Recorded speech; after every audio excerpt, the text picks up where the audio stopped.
محمد طاہر رشید مرحوم و مغفور کا، اور کسی تفصیلی گفتگو کا محل نہیں۔ میں انتہائی اختصار کے ساتھ، مجھے عزیز محترم ملک محمد عمران یوسف صاحب نے جو وقت بتایا، میں اس سے بھی کم وقت میں اپنی گفتگو کو سمیٹوں گا۔ اسٹیج پر دربار عالیہ چادر والی سرکار رحمت اللہ علیہ کے مسند نشینان حضرت قبلہ پیر حافظ سید ولی محمد شاہ صاحب ثانی اور حضرت زینت المشائخ پیر سید علی حسین شاہ صاحب دامت برکاتہم العالیہ جلوگر ہیں، اور میرے مرشد کے لخت جگر قائد اہل سنت علامہ سید حامد سعید کاظمی تشریف فرما ہیں۔ میں ان حضرات کے احترام میں اپنی گفتگو کو مختصر ترین پیش کر رہا ہوں۔ اللہ ہم سب کی حاضری کو قبول فرمائے اور شیخ طاہر رشید صاحب کی قبر کو جنت کا باغ بنائے۔ حضرات محترم، اسلام کے ایک عظیم فلسفی حضرت شیخ سعدی شیرازی رحمت اللہ علیہ، جن کی دو لافانی اور زندہ کتابیں گلستان بوستان، ایک نظم میں ہے ایک نثر میں ہے۔ گلستان نثر میں ہے اور بوستان نظم میں ہے۔ یہ دونوں کتابیں دنیا کی سینکڑوں زبانوں میں ان کے تراجم ہو چکے ہیں، اور یہ زندہ کتابیں ہیں۔ آج کے دور میں پڑھیے تو لگتا ہے کہ آج کے حالات کے تقاضوں کو پیش نظر رکھ کر 850 سال پہلے کی کتابیں لکھی گئی ہیں۔ حضرت شیخ سعدی رحمت اللہ علیہ مرید ہیں شیخ الشیوخ حضرت شیخ شہاب الدین عمر سہروردی رحمت اللہ علیہ کے، اور پیر بھائی ہیں شیخ الاسلام والمسلمین غوث العالمین حضرت غوث بہاو الحق والدین زکریا سہروردی رحمت اللہ علیہ کے۔ وہ فرماتے ان کی ربائی زندگی اور موت کیا ہے، زندگی کیا ہے، موت کیا ہے۔ ایک وقت تھا کہ بڑے گھرانوں میں یہ کتابیں پڑھائی جاتی تھیں، اور بڑے گھرانے ان کے علم کا معیار ہوتا تھا کہ کیا انہوں نے فارسی زبان سیکھی ہے، کیا ان کے گھر میں گلستان بوستان جیسی کتابیں پڑھائی گئیں۔ ان ایک ربائی سنیے شیخ سعدی کی، فرماتے ہیں یاد داری کہ وقت زیادہ نے تو، اے دنیا میں آنے والے تجھے علم ہے جب تو پیدا ہوا تھا، جب تو دنیا میں آیا تھا، جب تو نے عالم عدم سے اس جہان کاخ و کو اور عالم رنگ و بو میں قدم رکھا تھا، تو جہان وجود میں آیا تھا، تجھے یاد ہے یاد داری کہ وقت زاودن تو، ہم خنداں بودند و تو گریاں، تیری پیدائش پر سب ہنس رہے تھے تو رو رہا تھا۔ تیرا رونا فطری ہے۔ ماشاءاللہ آپ کا یہ جو سکوت ہے نا، یہ بھی موجودہ حالات کے مطابق، یہ او ایس پیز ہوتا ہے، کیا ہوتا ہے جی؟ ایس او پیز، دیکھیں نا جی، یہ ہوتا ہے کہ پڑھ لکھے حضرات کے سامنے درستی تو ہو گئی نا میرے تلفظ کی۔ میں یہ کہتا ہوں، آپ میری بات کو سماعت فرما رہے ہیں؟ بولیے جزاک اللہ۔ ماشاءاللہ شیخ صاحب کے بارے میں جو عمران یوسف صاحب نے کہا وہ درست کہا۔ وہ عاشق رسول تھے، سرکار کے ذکر پہ آپ دیدہ ہو جاتے تھے، اور حضرت چادر والی سرکار رحمت اللہ علیہ کے عرس پر جب گفتگو کرتے تو ان کا عالم بیان دیکھنے والا ہوتا۔ اب دیکھیے، ہم پیدا ہوئے، ہم روتے ہوئے پیدا ہوئے، ہمارا گریہ، ہماری آہوزاری، ہمارا رونا ہمارے لیے علامت حیات تھا۔ بھئی رونے سے تو نہیں روکا جا سکتا کہ کبھی کبھی رونا علامت حیات بنتا ہے، کبھی کبھی گریہ نشان زیست بنتا ہے اور نشان حیات بنتا ہے۔ تو رو رہا تھا، ہم خنداں بودن، سب ہنس رہے تھے، تیری وجہ سے ہنستے تھے، تو رو رہا تھا۔ فرمایا ای چنا زی کہ وقت مردہ نے تو، اللہ کے بندے اب ایسے زندگی گزار کے جا دنیا میں، اب زندگی کے لیل و نہار اور روز و شب ایسے گزار کے جا کہ جب تیری موت کا وقت آئے ای چنازی کہ وقت بردن تو ایسے زندگی گزار جب تیری موت ہو ہم گریاں شوند و تو خنداں وہ رو رہے ہوں تو ہنس رہا. اب رونا تو فطری بات ہے. عزیز و اقارب بیٹے دیکھیں شیخ صاحب کے بھائی ہمارے بہت محترم شیخ طارق رشید صاحب, شیخ محمد سعید رشید صاحب, شیخ تصور رشید صاحب, ان کے بھائی بازو کٹ جاتا ہے بھائی کی وفات سے, اور ان کے بیٹے شیخ محمد احمد طاہر, آصر یوسف طاہر اور اسد علی اصغر. بھائی بیٹے روتے ہیں, بیٹیاں روتی ہیں, بھائی روتے ہیں, لیکن وہ کیوں ہنستا ہے مرنے والا؟ تو اس کا جواب علامہ اقبال نے دیا, نشان مرد مومن باتو گویم آ میں تجھے مومن کی پہچان بتاؤں, تو مر گاید تبسم بر لبے اوس, جب موت آتی ہے اس کے چہرے پر تبسم. کئی چہرے تو بھائی واجد شوکت صاحب تشریف فرما ہے, وہ گواہی دیں, ملک طاہر صاحب, کئی چہرے تو مرنے کے بعد ایسے دیکھے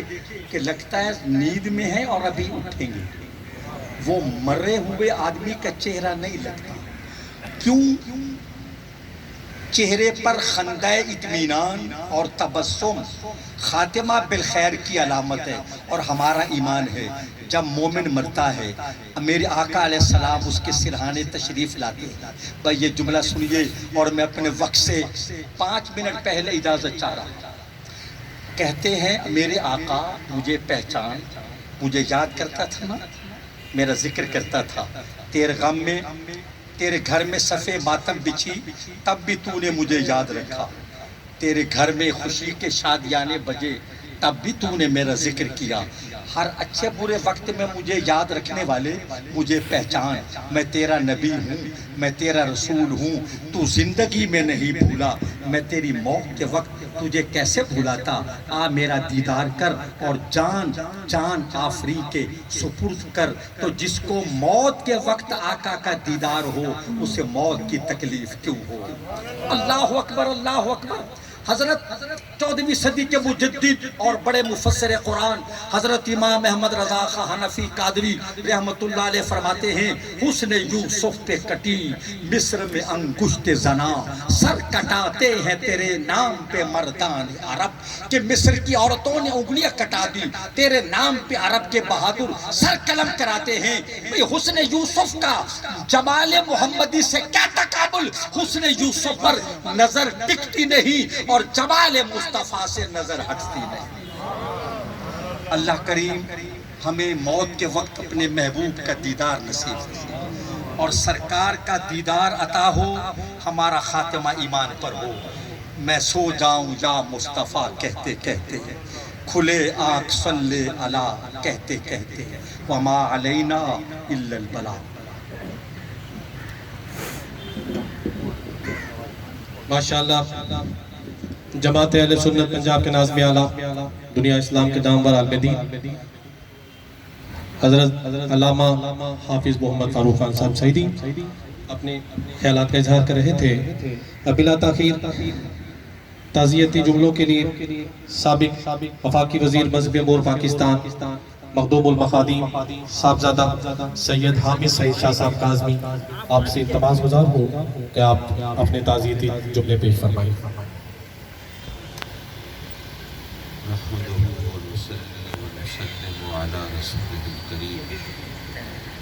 اما بعد فاعوذ باللہ من الشیطان الرجیم بسم اللہ الرحمن الرحیم کل نفس ذائقۃ الموت صدق اللہ مولانا العلی العظیم وصدق رسولہ النبی الامین